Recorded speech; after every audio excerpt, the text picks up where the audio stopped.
Hey, welcome. So, if you're using ChatGPT a lot, you know exactly how it goes. Your chat history just turns into this endless, messy scroll. Well, today we're going to fix that.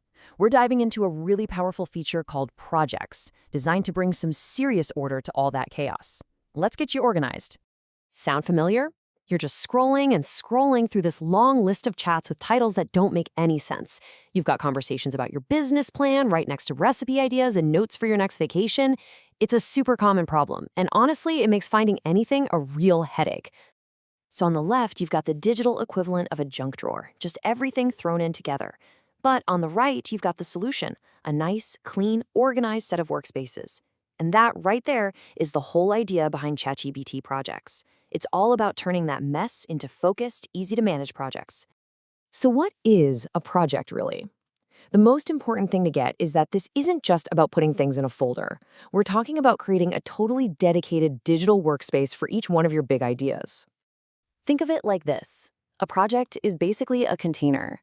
And inside that container, you can keep all your related chats, you can upload important files for reference, and you can keep building on your work all in one spot. It is an absolute game changer for staying focused. And this is where it starts to click.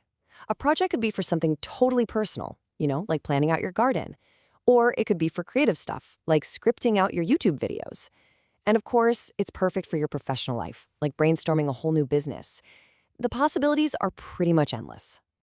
All right, enough theory. Let's get our hands dirty.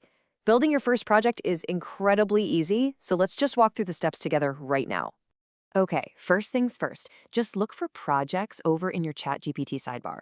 You click that new project button, and then you give it a really clear descriptive name. Something like YouTube content or Q3 marketing plan works perfectly. And that's it.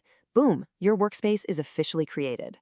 Now, once you're inside your project, you can start filling it up. You can start a brand new chat from scratch, or, and this is awesome for cleaning up your old stuff, you can move an existing chat right into it. But the real power move? Uploading files. You can drop in PDFs, notes, or documents to give ChatGPT all the context it needs to really help you out. Now we're at the most important part of this whole explainer. Seriously, if you only take one thing away from this, let it be this. Using projects isn't just about storage. It really is a shift in how you think about your work.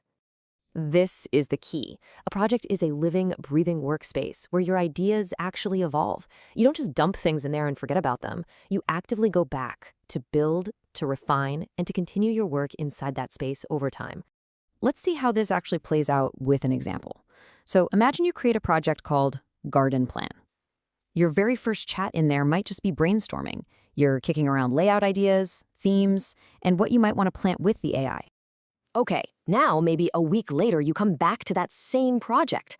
This time, you upload a PDF you found about local soil types and ask ChatGPT to help you create a detailed planting schedule based on that new info and your earlier brainstorming chat. You see how everything is staying connected?